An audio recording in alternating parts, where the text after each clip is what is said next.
أعوذ بالله من الشيطان الرجيم بسم الله الرحمن الرحيم السلام عليكم ورحمة الله وبركاته.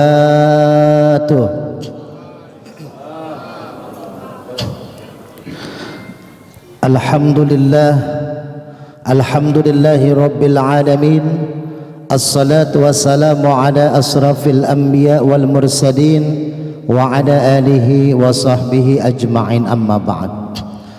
Allahumma salli ala Sayyidina Muhammad wa ala ali Sayyidina Muhammad kama sallaita ala Ibrahim wa ala ali Ibrahim fil alamin innaka Hamidum Majid.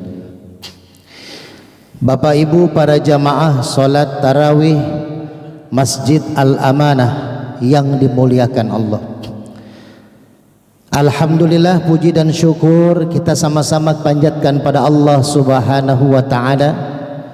Sampai dengan malam ke-6 ini kita masih diberikan nikmat oleh Allah, iman, nikmat sehat, sehingga bisa kita menghadiri ibadah di bulan suci Ramadan secara berjamaah di Masjid Al-Amanah. Mudah-mudahan ibadah kita dari awal Ramadan sampai dengan malam ini dan sampai di penghujung nanti diterima oleh Allah Subhanahu wa ta'ala, amin. Salawat dan salam semoga senantiasa tercurah kepada pemimpin alam Nabi besar Muhammad sallallahu alaihi wasallam, kepada keluarganya, para sahabatnya, dan mudah-mudahan kita yang hadir beserta keluarga kita di rumah mendapatkan syafaatul uzma di yaumil akhir nanti, amin amin ya Allah ya rabbal alamin. Malam ini kita akan membahas sesuatu yang sebenarnya setiap kita menginginkan apa yang kita lakukan pasti berhasil, apa yang kita cari pasti ketemu. Maka banyak orang berlomba untuk melakukan sesuatu dengan sempurna karena agar hasilnya pun sempurna. Maka malam ini untuk mencapai kesempurnaan itu, saya akan ingin mengingatkan kita semua bahwasanya ada cara yang sempurna yang setelah kita ikhtiarkan, dengan pakai cara ini akan menjadikan apapun yang kita niatkan, yang kita jalani, maka akan baik menurut pandangan Allah Subhanahu wa ta'ala. Apa itu? Adalah ad-doa. Doa. Kadang kita berikhtiar, bekerja, berusaha mati-matian, ya, tapi doa kadang kita dilupakan. Tapi ada juga yang berdoa terus tapi nggak mau ikhtiar. Sedangkan di Al-Fatihah yang selalu kita gaungkan, iyyaka na'budu wa iyyaka nasta'in, kepada kami, kata Allah, ya, kita menyembah dan kepadanya lah kita meminta pertolongan. Jadi sembah dulu baru minta tolong. Bahkan kalau kita menyembah Allah, niscaya tanpa kita minta Allah pasti memberi. Kita tidak pernah meminta mata untuk bisa melihat, kuping untuk bisa mendengar, kaki untuk bisa melangkah, tapi semua diberikan kepada Allah ketika kita dilahirkan dari ibu kita. Maka waktu yang sangat sederhana ini saya akan menggambarkan biar lebih padat maknanya, juga biar lebih paham. Sengaja tadi saya pada sholat isya ke motor dulu, lupa saya bawa aqua ini. Tadi saya dari Depok sore hujan, ya, alhamdulillah ini ke bawah karena ini materi dakwah kita malam ini, ya. Ini aqua. Saya sudah pernah menceritakan tentang rukun Islam dengan memakai aqua, tapi ini doa mustajabah melalui gambar aqua yang ada di aqua yang saya pegang. Ini mereknya apa, Pak? Mereknya apa? 212, ya. 212, Pak. Makanya saya bawa, takutnya di sini nggak ada. Makanya pas lihat, oh, Oasis di sini, ya. Nah, 212. Biar lebih gampang kita ingat, doa kalau mau mustajabah kuncinya 212. Ya.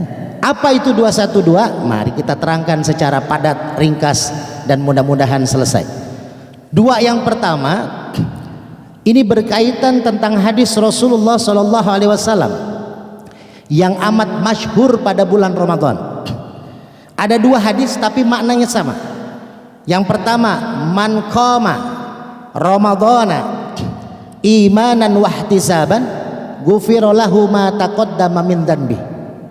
Yang kedua, man shoma Ramadhana imanan wahtisaban ghufira lahu ma taqaddama min dzanbi. Dua hadis tapi maknanya sama.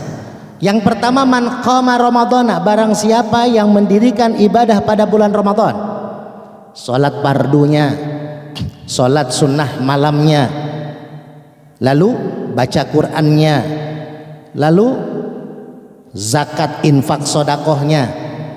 Man shoma Ramadhana, barang siapa yang berpuasa pada bulan Ramadan, maka dia akan dapat hadiah di ujung hadisnya. Apa hadiahnya? Ghufira lahu ma taqaddama min dzanbi. Ghufira lahu, diampuni dosa kita, dihabiskan kesalahan kita oleh Allah di bulan Ramadan ini, dengan catatan adalah kita syarat yang tengah imanan wahtisaban. Ini dua yang pertama. Syarat doa mau mustajabah adalah dengan iman dan muhasabah. Maka akan dapat mata qaddama min dzanbi ghufira lahu, semua kesalahan dosa kita diampuni. Kata ulama, maknya di situ adalah keseluruhan. Dosa kecil, dosa sedang, dosa besar, dosa terhadap istri, dosa terhadap suami, itu semua habis hilang kalau dilaksanakan di bulan Ramadan dengan memakai imanan wahtisaban. Yang pertama, iman. Harus yakin, seperti surat Al-Baqarah ayat 186, Allah mengingatkan kepada Nabi Muhammad, wahai Muhammad, wa idza sa'alaka ibadi, kalau ada yang bertanya umatku, hambaku kepadaku, wahai Muhammad, anni, tentang aku, fa inni qarib, katakan aku itu dekat. Ujibu da'watad da'i idza da'an, aku akan mengijabah, aku akan menjawab semua doa daripada hambaku. Falyastajibuli wal yu'minu bi la'allahum yarsyudun. Dua tuh syaratnya. Apa syarat yang pertama? Amalkan, jalankan dulu ibadah kepadaku, kata Allah. Laksanakan dulu tuh amar ma'rufnya, nahi munkarnya. Lalu yang kedua, wal yu'minu bi, syaratnya dengan iman. Makanya di dalam Al-Quran Allah pernah mengingatkan kepada kita semua, man amila salihan, barang siapa yang beramal baik. Ini bulan puasa nih, sarangnya amal baik ya. Barang siapa yang beramal baik, fahuwa mu'minun. Man amila salihan min dzakari wa unsa, laki atau perempuan beramal baik, fahuwa mu'minun, dan syaratnya dia beriman kepada Allah, maka Allah akan kasih ganjaran dua.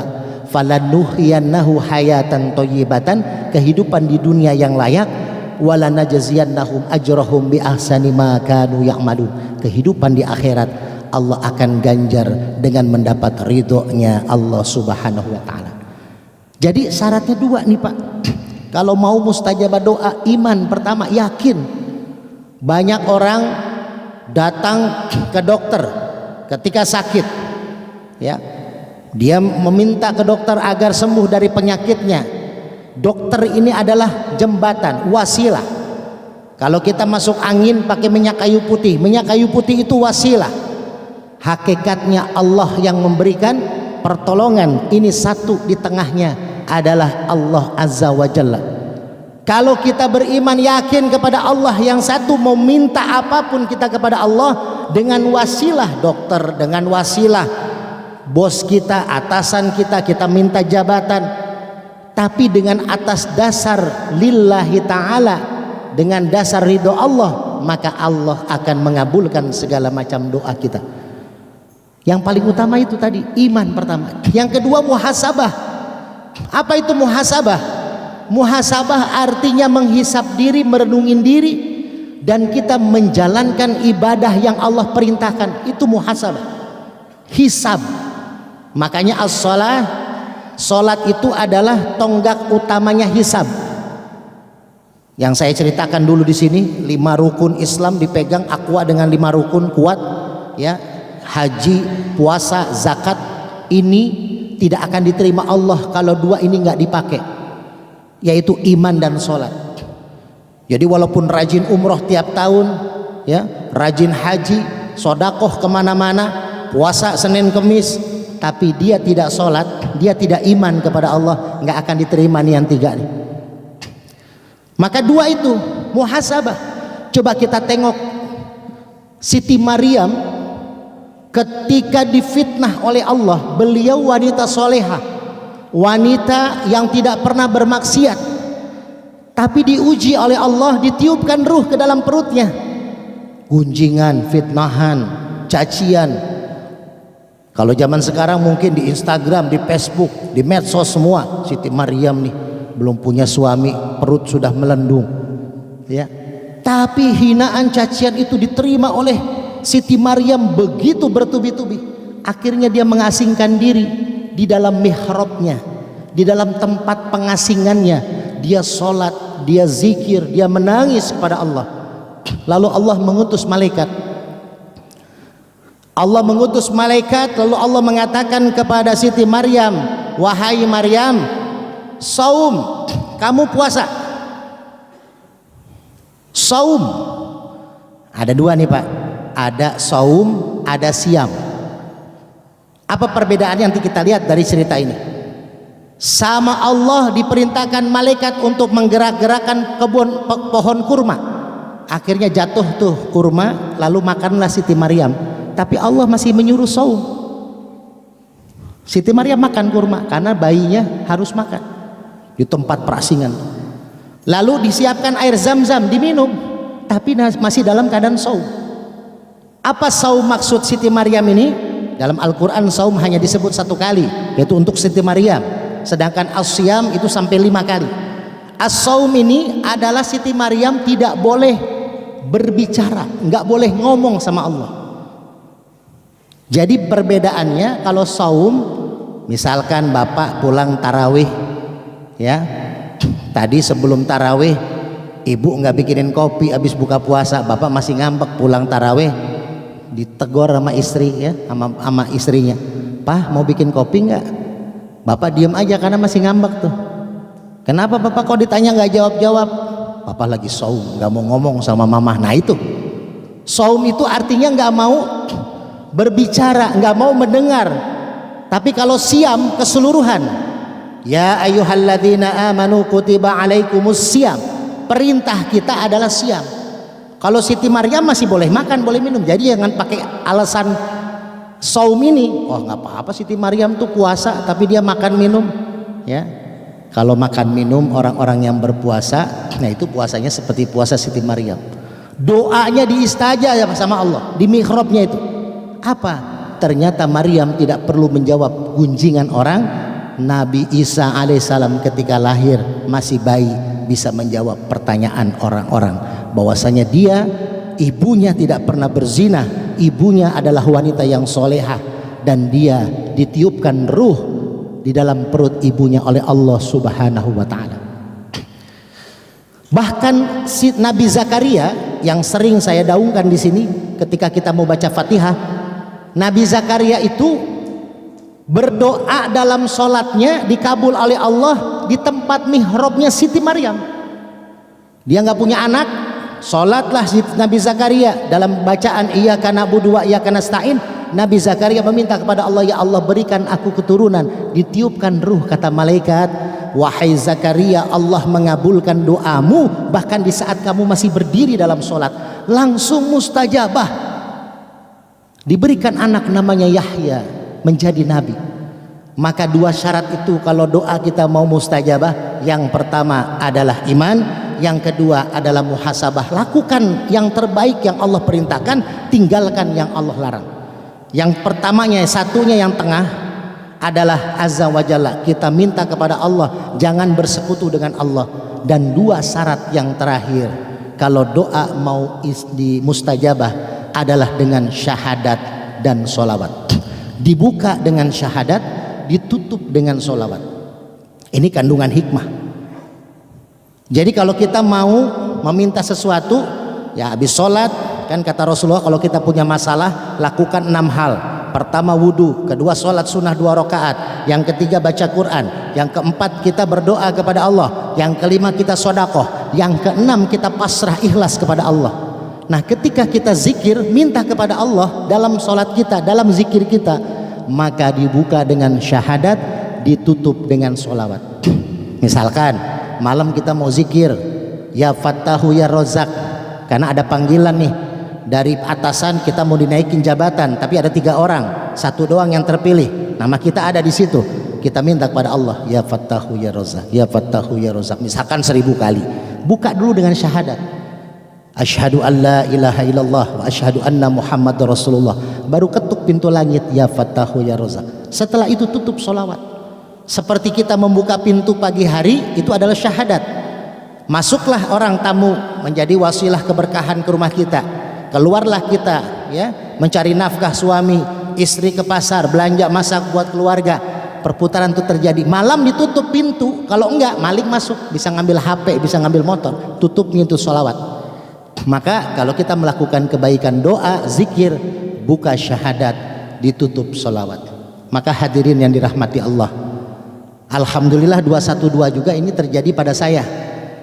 Ya, bulan yang lalu saya minta doa di kajian subuh, sekitar sebulan 2 bulan yang lalu, istri saya ikut di sini, lagi hamil saat itu 7 bulan apa 8 bulan ya. Saya minta doa jamaah, alhamdulillah Bapak, hari Minggu kemarin istri saya sudah melahirkan, berkat salah satunya doa dari jamaah di sini. Jadi tepat nih 212. Anak saya 2 laki-laki sudah sepasang, yang pesantren, yang 2 perempuan, yang 1 ikut, yang ketiga, yang 1 masih bayi, yang 1 ibunya masih 1, ya. Jadi 212. Kalau ibunya 2, 222 di sini, gitu.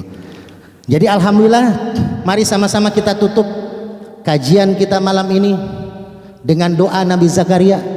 Pasti kita punya hajat, pasti kita punya keinginan, tapi wabil khusus kita doakan ketua masjid kita, orang tua saya Bapak Haji Bambang Sugiono beserta para jajarannya, para pengurusnya, para pembinanya, para asatidnya, para imamnya, juga para jamaah khususnya, jamaah laki, jamaah perempuan yang terus memakmurkan masjid ini. Mudah-mudahan selalu diberikan kesehatan oleh Allah, selalu diberikan keberkahan oleh Allah, selalu diberikan kelancaran dari pekerjaan dan usahanya, dan mudah-mudahan ibadah Ramadan kita dari awal sampai akhir diterima oleh Allah Subhanahu wa taala. Nanti iyyaka na'budu wa iyyaka nasta'in, saya kasih waktu 1 menit untuk kita minta hajat dalam hati kita masing-masing. Asyhadu an la ilaha illallah wa asyhadu anna Muhammadar Rasulullah. Raditu billahi rabba wa bil islami dina wa bi Muhammadin nabiyya wa rasula ila hadratin nabiyil mustafa Rasulillah sallallahu alaihi wasallam wa ala alihi wa azwajihi. Al-Fatihah. A'udzu billahi minasy syaithanir rajim. Bismillahirrahmanirrahim. Alhamdulillahi rabbil alamin. Ar-Rahmanir Rahim. Maliki yaumiddin. Iyyaka na'budu wa iyyaka nasta'in.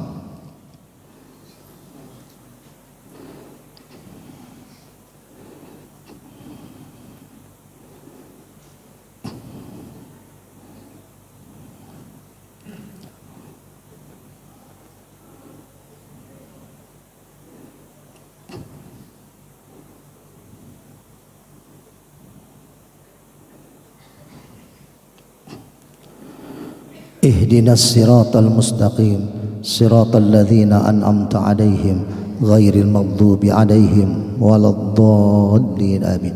Ibu bapak yang dirahmati Allah, mudah-mudahan pertemuan singkat kita malam ini menjadikan asbab diampuninya dosa-dosa kita oleh Allah.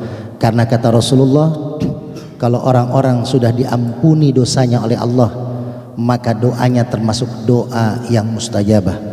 Ya, doa pemimpin yang adil, doa orang-orang yang berpuasa, lalu yang ketiga doa orang-orang yang dizalimi. Tapi orang yang berdoa dalam kondisi diampuni oleh Allah, tidak ada dosa, maka pasti dimustajabah oleh Allah Subhanahu wa taala. Mudah-mudahan doa kita selalu diijabah oleh Allah Subhanahu wa taala. Wal afu minkum, wassalamu alaikum warahmatullahi wabarakatuh.